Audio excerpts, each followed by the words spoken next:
You guys need to save it. We need to save it. I'm Ben Winslow on Utah's Capitol Hill. Dozens of youth activists came here to the legislature to push their elected leaders to do more to save the Great Salt Lake.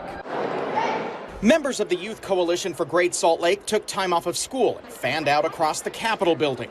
I want them to help restore the water as well as help with the dust that's coming up, because if the water's gone, it's going to affect us all. They met with lawmakers to push for more measures to help the lake. The health of the Great Salt Lake directly affects my future in Utah and the lives of the people I care about.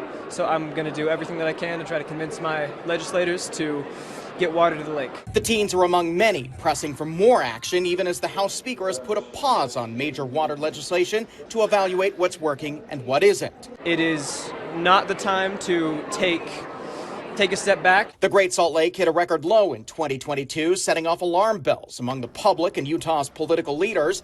The lake's decline presents an existential threat for the state, with reduced snowpack, toxic dust, and impacts to public health and wildlife. Lake levels have risen a bit thanks to record-breaking winters, but are now slipping again.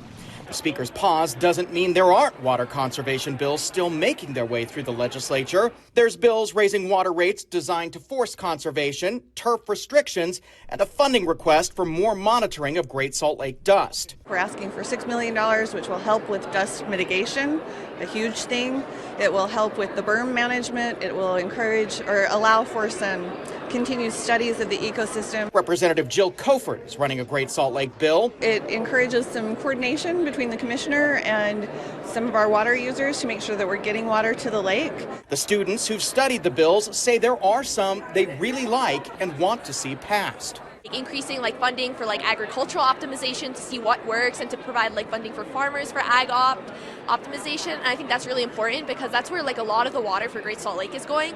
Now, those bills on water policy are making their way through the legislative session. We'll find out if dust mitigation and other water conservation programs are funded when the state budget is finalized at the end of the legislative session.